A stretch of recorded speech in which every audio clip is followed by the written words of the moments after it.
Good morning, magical souls. So we're talking today about intuition, and so many of us are going through so much change right now. The energies are really intense, timelines are shifting, and it can feel very unsettling.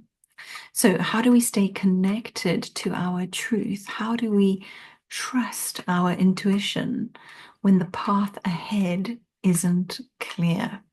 Okay, so I'm going to give you three top tips. The first one is breathe. We always bang on about breathing because that is where it all starts.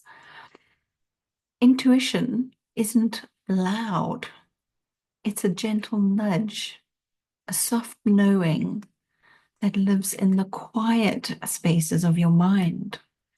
So if you give yourself time to pause and feel and remove yourself from the chaos, because it's difficult to connect to those quiet spaces in your mind when there's chaos all around you.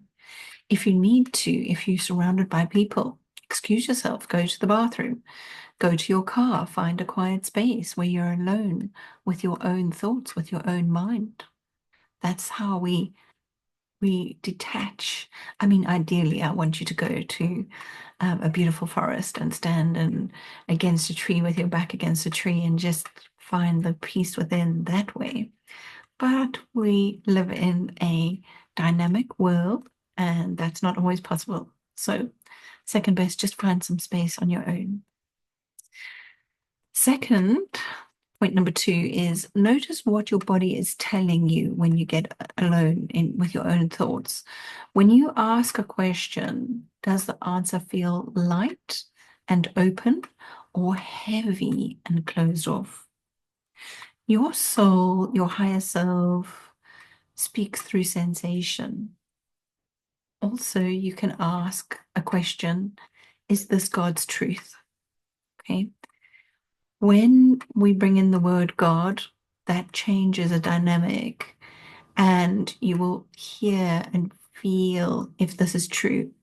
You can use the word creator, source, that sort of thing. I wouldn't use the word universe because the universe is made up of good and bad things, and you could have a bad thing answer. But if you use the name God, then a bad thing cannot answer.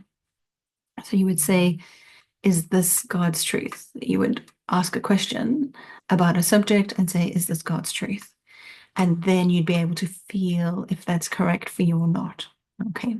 And then the third tip that I'm giving for you today is don't be afraid to follow the guidance that doesn't make logical sense. How many times I've done that? And it doesn't make any logic at all. Is that even English? But in times of deep transformation, your inner compass may lead you in surprising directions, and that's okay. That's growth.